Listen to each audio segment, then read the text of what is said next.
Radio, where the world tunes in.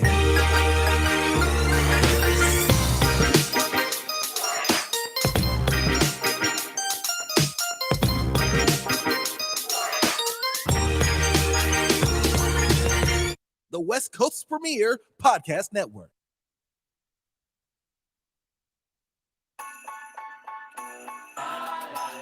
Hi, this is Mama G. I have my PhD in parental household discipline. Whatever you have in your household, I probably raised it, taught it, loved it, spanked it, punished it, and definitely prayed over it. The West Coast's premier podcast network. Good evening, everyone. This is Ask Mama G at World Tune Radio TV. Tonight, we're doing a do-over. Mr. Gerald Hampton from the Montford Marines is here again because last week we had some difficulty with the technical stuff around here. So I invited him to come back. And you know, these will be my last two shows of 2021. So we have to make them the best shows ever. But tonight, we like to introduce Mr. Gerald Hampton again. He is a wonderful community leader. And we are so happy that he said he would come back and do the show. So we're going to talk about his association. Good evening, sir. Well, good evening, Mama G. How are you doing? I'm much better now to see your wonderful face. Okay. Well, I'm glad to be back. Thank you for having me back. You know, I have a technical background, so I know, as they say, Murphy's Law, things happen. But okay. Thank you for allowing me to come back. Thank you for coming back. Now, you're going to tell me a little bit about yourself again and why you are a part of this wonderful organization and what do you do? Absolutely. So, as you've indicated, my name is Gerald Hampton. I'm a retired United States Marine. Did 22 years in the Marine Corps, retired in 1996. And the uniform that I have on here is the uniform of the Montford Point Marine Association. If you want now, I can share a little bit about the Montford Point Marine Association. Please do. Okay, I'd love to do that. So the Montford Point Marine Association is an organization, and the mission, well, there's a national component to us, and then we have some over 35 chapters throughout the United States and Okinawa, Japan. Oh. And the organization's purpose is multifold. First and foremost, we're about promoting the legacy of the Montford Point Marines. Secondly, we try to find those Montford Point Marines that rate or were given the Congressional Gold Medal but had not yet received it yet. And then lastly, we're about mentoring in the community. So what are the Montford Point Marines? Yes. You know, that's a question I love to ask, and I'm sometimes humored by the response because most people, unfortunately, don't know who the Montford Point Marines are. And the next question I then asked, I said, well, have you ever heard of Tuskegee Airmen? Right. And most people probably know about the Tuskegee Airmen. And one of the reasons for that is because there was this little blockbuster movie called Red Tails. Yes. About the Tuskegee Airmen. And that gave them, you know, more or less national prominence amongst most people. Unfortunately, Montford Point Marines, we've not yet had a movie, so a lot of people don't understand or know about us. But the bottom line is the Montford Point Marines, in essence, are equivalent to the Tuskegee Airmen in that the Montford Point Marines were the first African Americans in the United States Marine Corps. And so the history, basically, I'll give you as I say, the 15-minute elevator speech. Okay, but first, let's see if we have those pictures. Okay. That we found. Okay. Now there can. So these are some pictures here of some of the original Montford Point Marines, and you see one of the pictures there of two Montford Point Marines reading a citation that they got for recognition. I believe both of them. One of that letter reflects the Purple Heart, and you can see one of them actually has a Purple Heart medal on. And in another picture there, you see a bunch of the Montford Point Marines around an anti-aircraft gun. The Montford Point Marines, after they graduated from boot camp and got their training, initially they were trained as gunners. They did not necessarily want them to be directly in combat. You see another picture of the Montford Point Marines in that famous dress blue uniform, with them saluting smartly, and just a great picture. You also see a picture down there, which is one of the reception individuals. I don't know if he was actually a drill instructor, but those are some of those original Montford Point Marines that were recruited. And then there's another picture you see, I believe it's three Montford Point Marines doing some of their training on the obstacle course. So they've got rifles and they're jumping over the log portion of the obstacle course. So that's kind of what those pictures are about. The interesting thing about the Montford Point Marines, or I guess the historical piece of it, is that in 1941, President then Franklin Roosevelt signed Executive Order 8802. And that is what opened up basically the Department of Defense and the governmental agencies for African Americans to have an opportunity. And that also meant the military. Now, so about a year later, the Marine Corps actually began to recruit African Americans for entrance into the Marine Corps. Unfortunately, there was a lot of resistance, and the individual that was in charge, the commandant of the Marine Corps, was very against having African Americans serve under his leadership. Matter of fact, he had made a statement. This was Major General Holcomb. He had made a statement that given a choice between 5,000 white Marines or 250,000 Negro Marines, that's what they call them at the time, Negro Marines, he'd take the 5,000 Marines. Unfortunately for him, it wasn't his choice to make. Okay. So what they decided to do when they recruited, they set up a camp called Montford Point, which was a subset area of Camp Lejeune in North Carolina. And this was a segregated area. And basically nothing was there. So they recruited individuals that basically had the skill set to be able to build that camp. And so between 1942 and 1949, some 20,000 African Americans went through the segregated boot camp known as Montford Point. And that's where they trained at. Now, during this time, 1942, there was a little thing going on called World War II. Right. And so initially the Marine Corps had said, well, hey, we'll recruit them. After the war is over, we'll send them all home and kind of return the Marine Corps to more or less an all-white organization. But what happened was those African-American Marines, in a lot of cases, served with distinction and with great honor. They did things that they weren't even trained for.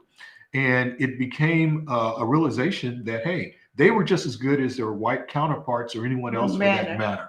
They showed that given the opportunity, they could not only keep up, but they could excel. And it was later on General Vandegrift, matter of fact, they have a road named for him out of Camp Pendleton. He was the one who finally said, hey, this experiment with the Negro Marine is over. They're not Negro Marines, they are Marines. Oh. And so at that time, 1949, that's when Camp Montford Point was decommissioned. And the Marines were then able to go to Camp Pendleton and Camp Lejeune, which are the two standard boot camps. So does Montford still exist, or no one goes there anymore? It does not exist as a camp.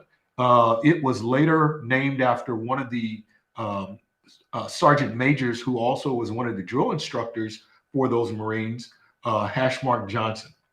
And now the area is called Camp Johnson, and it's almost was historical in nature, needless to say. And also it is, they have a museum down there. Oh. Yes. And so some other significant things for the Montford Point Marines in 2011, then Commandant General James Amos, he led an effort to work with Congress, both the House and the Senate, to nominate and get the Montford Point Marines the Congressional Gold Medal. Oh. Now, the Congressional Gold Medal is the highest award that Congress can bestow upon anyone. So that was a pretty big deal. And in 2012, there was a ceremony held at Headquarters Marine Corps, and a number of these original Montford Point Marines were able to attend and receive that medal. And it was a big deal, very ceremonious.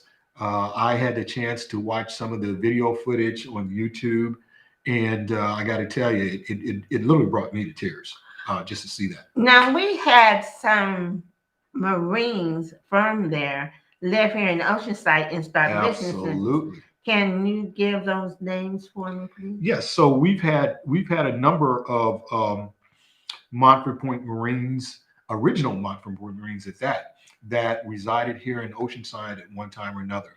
Individuals such as Oscar Culp, Mr. Mitchell, his partner, as you talked about, they were business partners. They had a furniture store called CMC Furniture here in Yes. downtown Oceanside. And I bought my first set of furniture Yes. in 1977 from them. Okay. You had Mr. James McCargo. Yes. You had Mr. Robert Moore, who They recently started. Now, McCargo was part of the involvement of Oceanside. I also. believe he was, and I know he also was one of the founders, or at least on the founding board, I should say, for the it was called the Faith-Based Federal Credit Union. Right. That was started here in Oceanside. Yes. And so he did even above and beyond his time as an original Montford Pointer. In that accolade, he did a lot of things in the community as well. And Mr. Robert Moore, he just passed away this past February. But he was, I believe, 91 years old, almost 92, very spry at the time, still driving. No. Yeah, he did pass away. So Oceanside has some rich history here. Oh, they have definitely some rich history. And like I said, part of the purpose of myself as the president of the chapter and the chapter as a whole is to share that story, to understand that individuals know the history of this fantastic organization. This is part of military history, is part of American history, and people need to understand those sacrifices. We, myself and other Marines, we like to say we stand on the shoulders of giants, because if not for these Montford Point Marines and the success that they had, individuals like myself would never have had an opportunity to be in the Marine Corps. And since that time, we've had a number of individuals who have done great things in the Marine Corps. The General Frank Petersons, who was the first African American general officer in the Marine Corps. People like Major General Charles Bolden, who was also an astronaut. You might remember him. He commanded the space shuttle not once, but twice. Yeah. Yes, he was a Marine officer as well. And those are just to name a few. But we've had 3 or 4 individuals that went on to become Sergeant Major of the Marine Corps. And so, like I said, just a lot of individuals who've shown that, yes, African Americans are definitely capable of serving the Marine Corps. So what does your organization do in the community? In the community, like I said, we have a couple of different awards we've given out from time to time.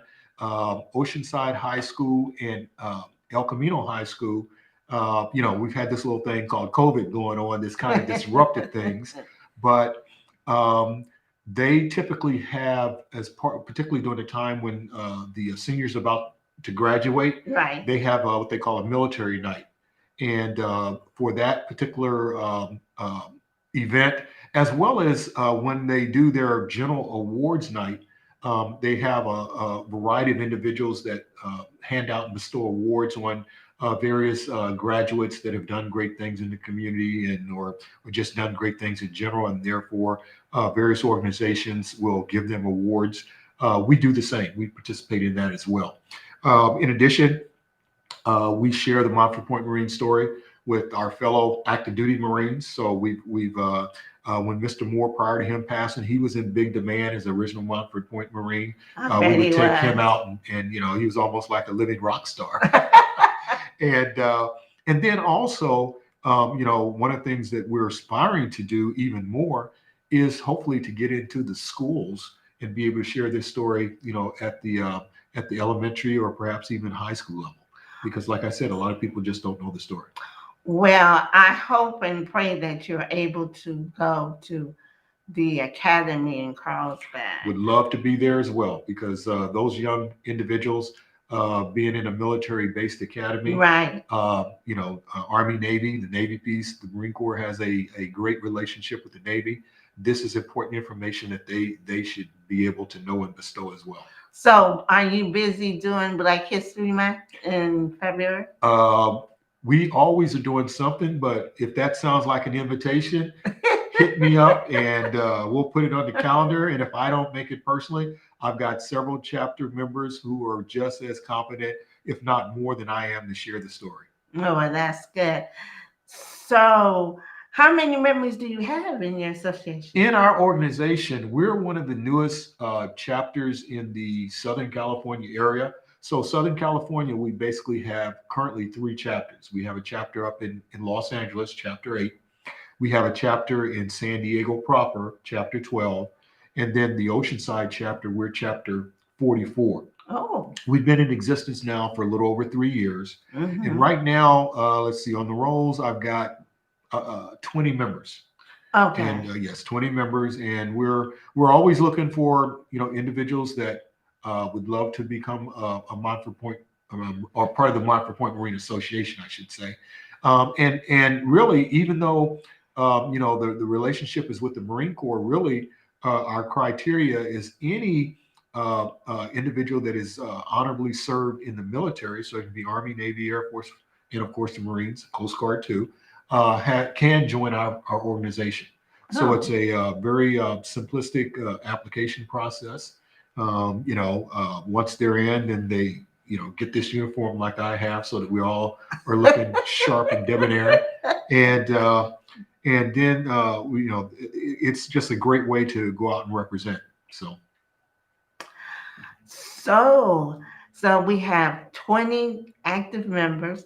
Now, do you help with educational programs, or do you do a toy drive during the holidays or anything like that? We have not done the toy drive per se. Toys for Tots, that's a big Marine Corps related thing. But we have so many other organizations that get involved and engaged in that we have not tried to get involved in that, at least in the 3 years that we've been in existence. Doesn't mean we won't in the future. Yeah, that's true. Each year, as president, I try and establish maybe some new goals and objectives for the organization.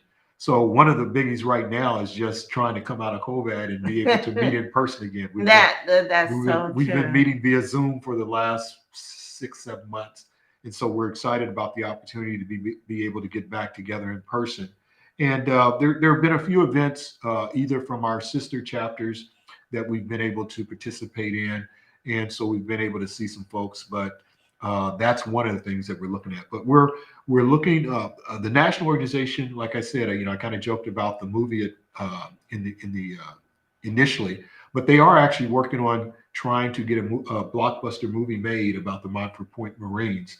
The title, as it stands right now, would probably be called Black Boots. Oh. And if they can get that, like I said, hopefully that'll give us some of that similar notoriety as the Tuskegee Airmen have. Well, I can't wait. I can't wait either. Do you think they would use Camp Pendleton? I don't know. I mean, right now, the plans for the movie is in the infant stages. They're talking to some folks who are looking at putting together a script based on so many historical stories that are out there about the Montford Point Marines. They're working on the financing, but the fact that they actually have a title in some of these things mean that there's some action going on. It may be a couple more years maybe before that happens, but we'll see. We'll see. Yes. So I want to know, can women join this organization? Absolutely. Uh-oh. Matter of fact, I have at least three ladies that are part of our organization. Now, 2 of them are what we call honorary members, because one of the criteria to actually join is you must have served in the military. Okay. But Two of our lady members, they are the descendants of original Montford Point Marines. Oh, One of which is Mr. Mitchell's daughter, yes, and then Yolanda. right. You know Yolanda, and then of course another one is Mr. McCargo's daughter, Oh, Dana. yeah. And so both of them are part of our organization as honorary members. And I tell you what, they they provide great support. You know, I absolutely love them to death. Could Matter of fact, Yolanda actually is serving as our chapter secretary, and Oh, so yeah, we definitely there's this is not a as they say guys exclusive club or anything like that. So yes, I had one or two other individuals that were part of our organization. One of which she joined when she was still active duty, but she retired and they actually moved out of state. So, but yeah, definitely we take one and take all. oh, that's wonderful. That is absolutely wonderful. So, do you plan now? Do you help recruit young men to join the service at all? Well, that's not really part of our mission per se, but you know, as a retired Marine, if someone has questions or curiosity, particularly about the Marine Corps, I can't speak for other services. I can say that I still feel, you know, military service is a great thing because it builds certain tangible and intangible traits that I think are very marketable for folks. Builds character, but particularly for the Marine Corps, you know, I'm always willing and happy to talk to individuals about that. When I was an active duty Marine myself, I did several facets of recruiting duty, so I'm very familiar with the So you process. went from a PFC all the way to an officer? Yes. So my story, I was blessed in that I went into the Marine Corps, and because of the test scores and things like that, I was able to become a meritorious PFC. So in other words, conditioned upon me successfully graduating from basic training, I then graduated as a PFC instead of a private. Oh, And then the Marine Corps has this interesting thing called meritorious promotion.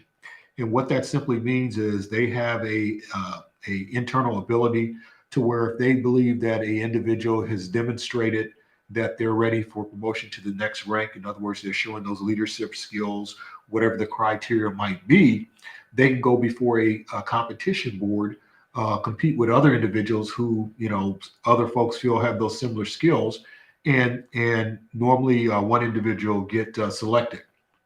I was blessed to do that several times. So basically, within a year and well, let's say 18 months from walking on the yellow footprints at San Diego, I was an E5 sergeant, and uh-oh. then I made staff sergeant, made gunnery sergeant, and I was on recruiting duty while I was a gunnery sergeant. And while out there, I applied for what they call the Ward Officer program, and I got accepted. And so eventually I went off to Quantico, Virginia for the what they call warrant officer basic course, and became a warrant officer. And so prior to retiring, warrant officer, then chief warrant officer two, chief warrant officer three was my last rank before I retired in 1996. So there's a they used to say those college boys never done anything. They just go to college and come out with a big rank. But you have done it from the bottom all the way up to the top. So we commend you for that. Well, thank you. Thank you. We commend you for that. We really do. You are one of those examples from the community. Well, I try to be. You know, I live by the principles. You know, I'm a Christian man, and you know, there's a biblical verse that says, "To whom much is given, much is required." That's true. And so, you know, I've always been someone who has enjoyed mentoring individuals and just try to give back. You know, that's what we're supposed to do, and hopefully, I've been able to do that. And so, that's kind of the role that I try to play in the community with this organization, and I volunteer and do some other things as well. So, but it's enjoyable to the degree that I can empower someone else to be successful or to grow and develop. to me, that's the best feeling in the world. Well, kudos to you, sir. Thank you. I appreciate you coming back and giving us an insight of the historic Montford Marines. The Montford Point Marines, yes. And now in Black History Month, you're going to have to come back and just do some more stuff with us. Absolutely. Right? Well, we always have great information. Like I said, there's so much history and legacy about the Montford Point Marines. So many stories. I kind of skimmed over just the pieces now, but yeah, there's a lot of interesting tidbits. So you just gave us a little taste. Just a little taste. Just a little taste. Well, sir, I do appreciate you coming back, and I pray that our technical difficulties have been taken care of, and we will have a clear, wonderful show with you this time. Oh, we're good. I've met your producers and everyone, and they're A1 people, so no doubt. Okay. They're on point. Well, and anytime that the Montford Marine Association would like to give to a worthy cause, please let me know, because the Rory Graham Jr. is a historic foundation itself. Absolutely. We're trying to raise money because Rory Graham Jr. was the first cadet at Army Navy Academy to become chaplain for 3 years. Right. And he had the largest Christian club there on the campus.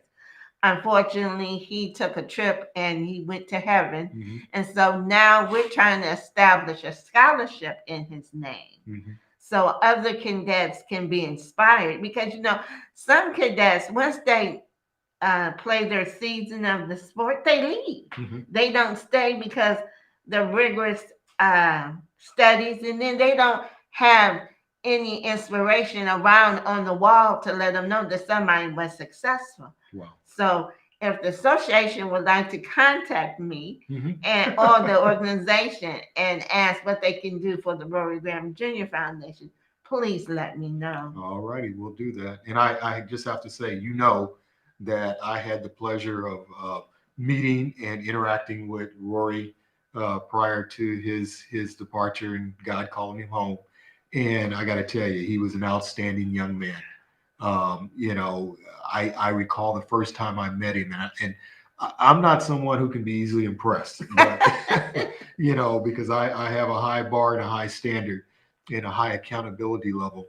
But he impressed me.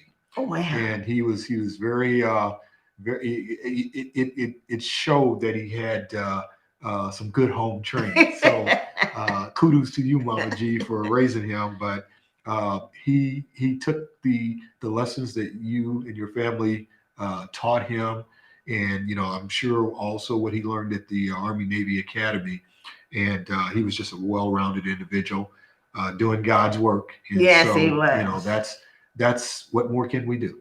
That's true. And that's what I tried to tell on this broadcast is parents, you got to teach them about God. The first thing you have to do, because you don't know what's going to happen. We don't. You don't. It's not, the word does say God wants you to live a long life, but you have to believe in him, because sometimes tragic things happen. Right. But you want to be assured where your child is going. Mm-hmm. And so that's what I taught all three of my, four now. Okay. All four of my children know if I'm not around, there's God always looking and helping you. So right. He always used to ask me, why would Jesus write this in the Bible? He says, one day I'm going to go ask him. And so when he departed, I said, well, I guess you're up there now asking him all those questions. Right. I had to look at that because he was gone too soon. Mm-hmm. But so I had to put that humorous spin on it, that he wanted to go, and now he's there asking all those questions. So, yes. But I appreciate you coming back. Well, thank you. And I'm going to work on you going to the school. Okay. Would love to be out there and, like I said, share the story. Yes. Thank you so much for coming. Now I'm going to break, and I will be back. I have a special editorial I want to talk about, the tragedy of the young man who got a gun at 15 years old on his birthday. And then he went to the school, had a conference with the principal, had the gun in his backpack. The parents did not send him home. They let him go back to class. And then later, he shot 4 of his classmates. And the parents allowed him to have a gun at 15. Is that good parenting? Come back and let's talk about it.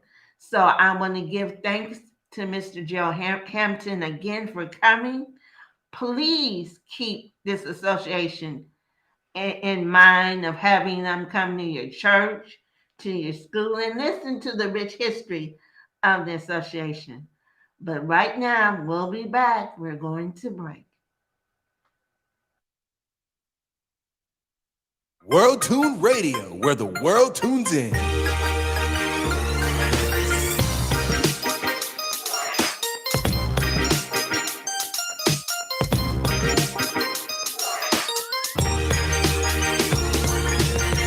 The West Coast's premier podcast network.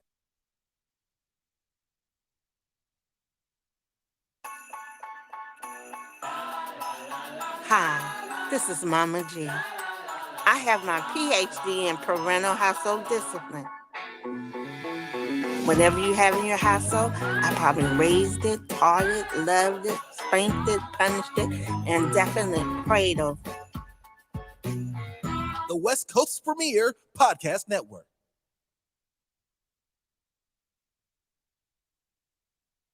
Hi, I'm Ryan with Media Makers, and this is Chris.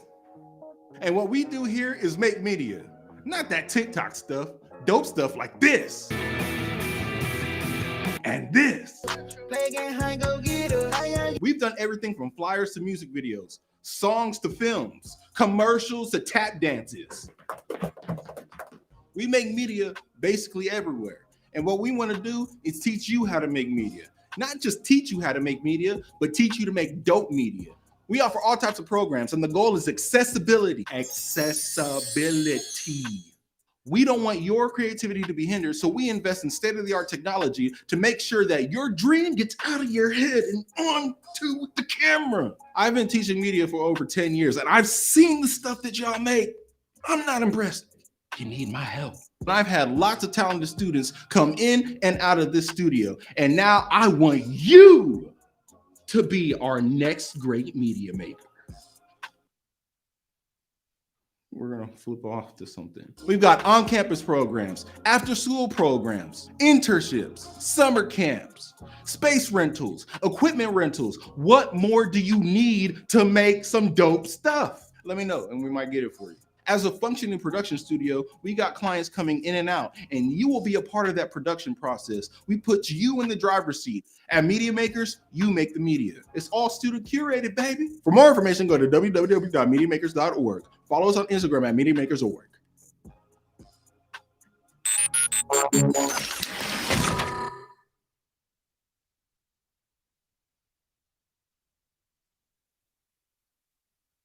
This is Studio A. It features a 200 square foot soundstage and a 12 by 10 foot cyc wall.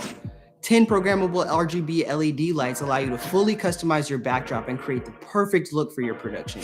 It's used for podcasts, live streams, films, and music videos. This space is as dope as it gets. Click the link in the description below for prices and packages.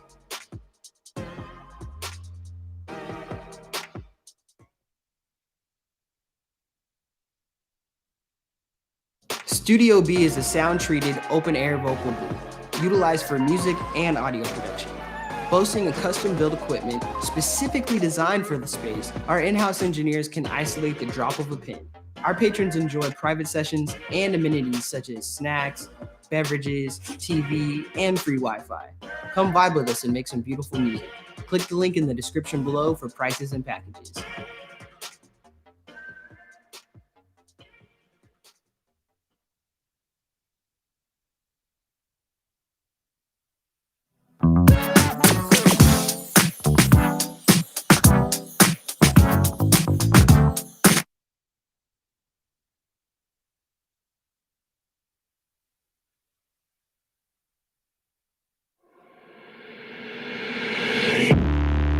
instincts going no, looking bad like a bat with an eye patch. All black through the woods with a backpack and a lit match. Spark one time, get the whole city looking like a dark set of orange when I burn it down. What it is, what it do, hope. And everybody looking at me while I got them all in my sights. Picking them off, sticking them out, looking like daylight in the night. And I'm killing so many if they really want to get involved. And everybody falling from the elevator, now I'm right rice in this. It's like I'm rice and take a bite, it's nice. And I have a nice time with it. By the time that it finds the way to the right side of him, not even a Heimlich can save him. A selective finger to you imbeciles. Tell me what's been getting into you, envy will kill you. She said I'm a gentleman, I'd admit a lot of women set up on my ottoman. I don't give a damn like an auto with no time to kill. I'm a feeling like the opposite of work, it's a work and it never been a purpose thing to me. I just do what I love and it works for me. So I'm freaking every check and put the money in the pushing. But it begun to the finish and the getting of it. But everybody know I'm working in the sea. I do it differently. So only time will give me everything that I deserve. My end.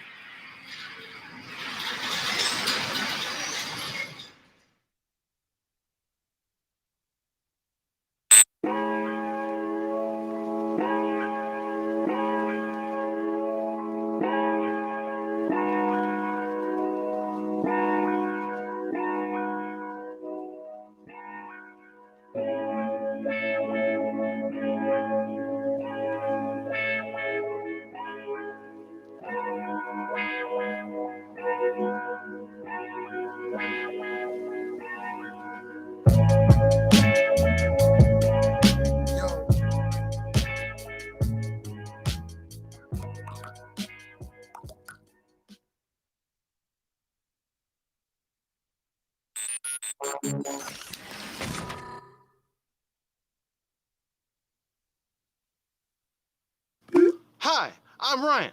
This is my car. Do you like it? Great. We'll get to that. Trust the process. You see, I've been going back and forth with myself, and I decided it's for sale! Sale! No, it is not! Yes, it is. See what I mean? I don't need it, but I want it. You're probably wondering what's wrong with it. I don't know. It cost me a lot to get it running, so hopefully nothing. All I'm asking is a cool 5K. Allow myself to tell you the details.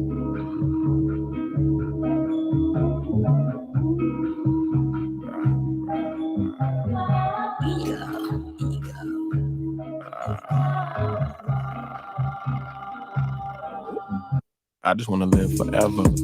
I just want my shit together. I just want my abs to show. I just want to eat whatever. I just want to hit the road. I just want the perfect weather. And look at this finish, all original. Nothing says I love the US of A like lead paint, baby.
Hi, I'm back. Now, I did take a long break because I had to say goodbye and I started talking. Then I realized, I've got to go back on the air. But I want to talk about, seriously, America, we are losing our children. We have some parents who are buying guns for 15-year-olds and think it's cute. That's not what the man upstairs wants us to do. He wants us to raise responsible young people, not give a 15-year-old a gun as a birthday gift. Mr. and Mrs. Crumley gave their son Ethan a semi-automatic 9mm sig-sawing handgun as a birthday gift. What in the hell were they thinking? America, that shouldn't have happened.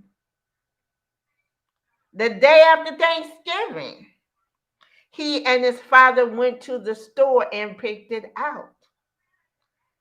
And he said, this was my beauty. And then the teacher saw him search for ammunition on the internet in the school. So what the administrator did, called the parents. The mother texted him, okay, don't get caught.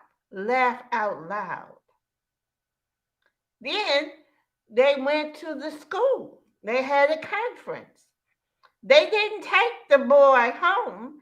He was allowed to go back to school, back to class.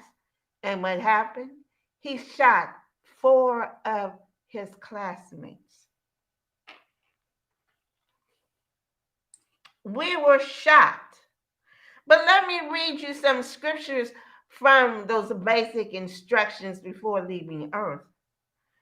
Teach your sons, talking to them when you sit in your house and when you walk along the road, when you lay down and when you wake up.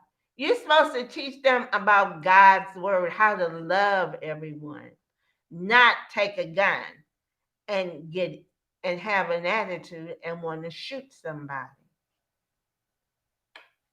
Next, fathers, do not provoke your children. Bring them up in discipline and instruction of the Lord. Not your mind, not your attitude, but of the Lord.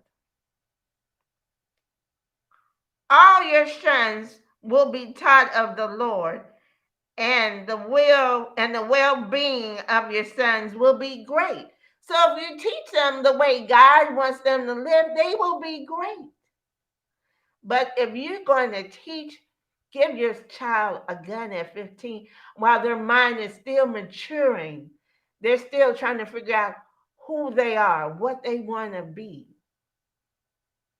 But you give them a gun, that's giving Satan a pass to say, let's do anything. We can't have that, America.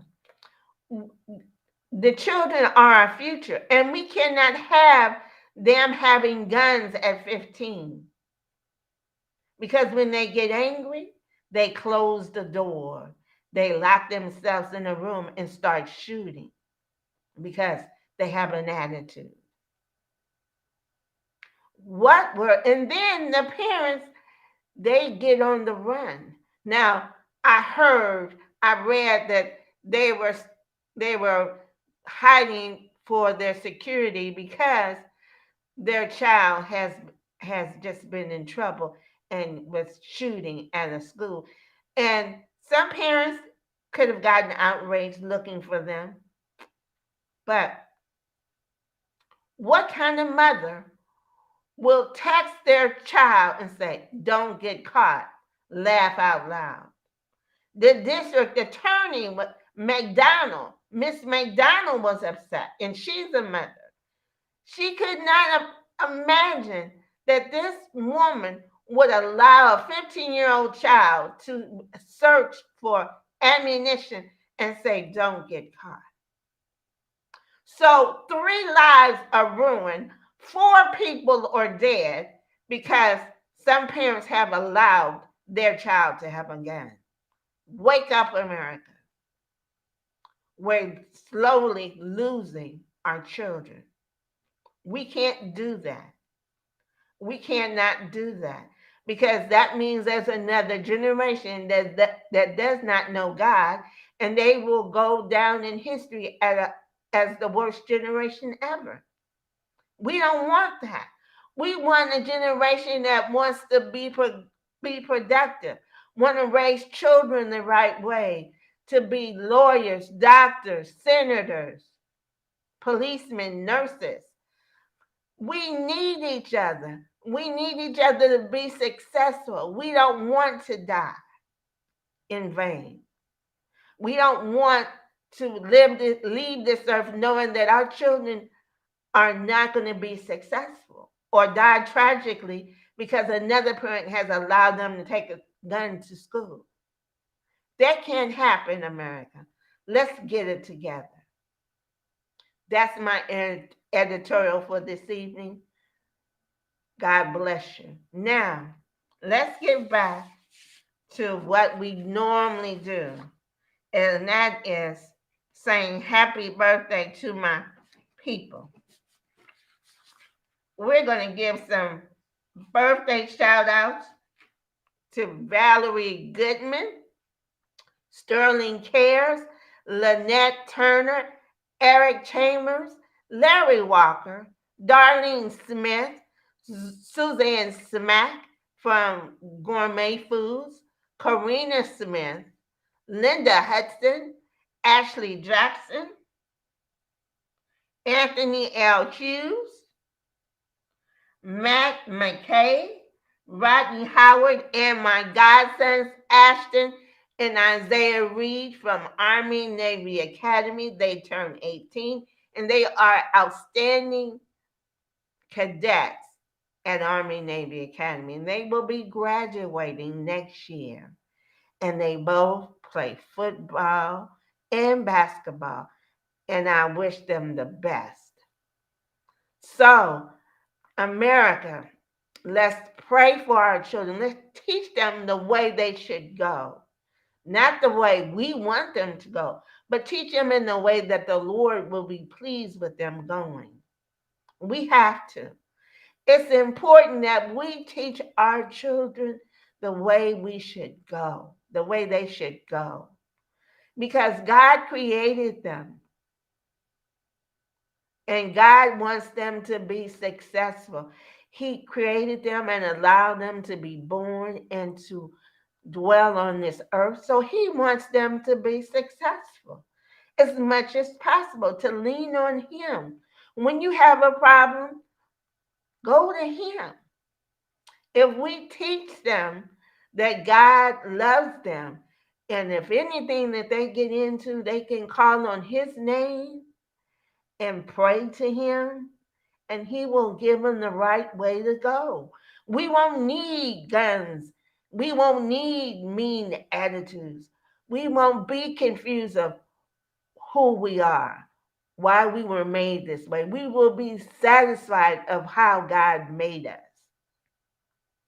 If that's the case, I could hate God right now because I have a physical disability, but I don't. I love God because he allowed me to be who I am. He made me in his image. So, and I know that God knows everything about me. He allowed me to grow up, to be a responsible parent, to raise 4 different children. One who was super talented. The other one was a special needs guy. He's Special Olympics. And then my prestigious son, who went to Army Navy Academy in Carlsbad, California. Then I had the challenging one, Eddie Lee, who came to me at 16 with only 10 credits from high school. But when he graduated with a 3-point grade point average and an offer to go play football. And then before Eddie came to me, God picked Rory up and said it was time to go home. He passed away swimming in the lake. But I was assured that he was with him. His soul, his mind, his love for community stayed on earth. Everybody, if you mention Rory Graham Jr., they will tell you he was a nice young man. And that's what parents want to have said about their children. Not that my son went to school and shot 4 students because of an attitude, or because no one saw the help that he needed. But to give a child a gun at 15 years old is ludicrous. It's ridiculous. It's just hurtful. And what about the parents who have lost their children? What about them? We have to pray for them. That God will touch their souls, heal their souls, give them the strength to go on. America, we have to take care of our children. Now, our next show,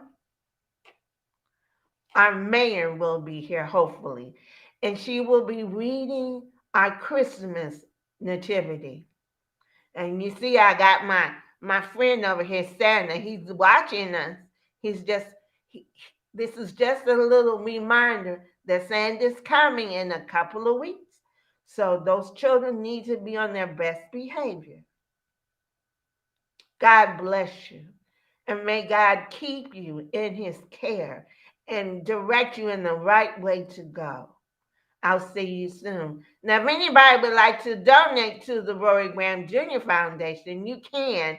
Cash App RGJR Foundation, RG Junior Foundation, and our goal is $25,000 for the scholarship at Army Navy Academy. This will be a historic project that's never been done. There's never been a scholarship in name for a cadet at Army Navy Academy. Or please tell me what's going on if you like my show or what's going in your world. You can email me at askmamag.phd@gmail.com, and I will answer any question. I love good construction, as Medea would say. So tell me if I'm doing well, if I need to improve, because I want to be a beacon in your life. I want to talk to you, encourage you to do the best you can be with your children.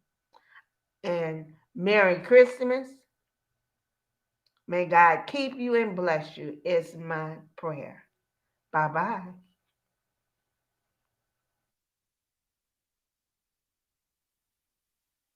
Lift every voice and sing till earth and heaven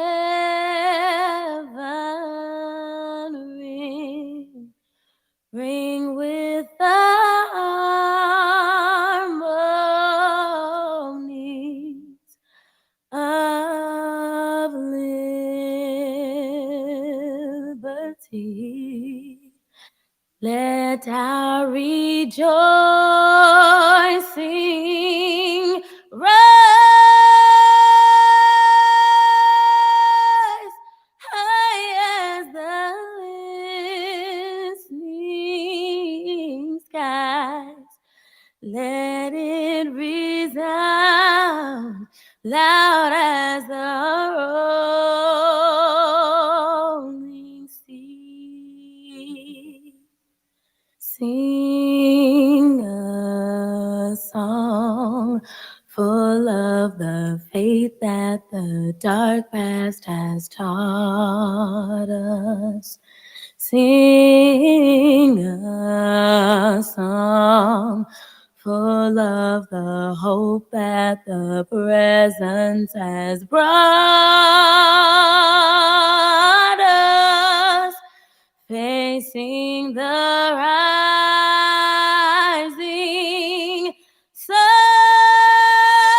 of a new day begun. Let us march on till victory is won.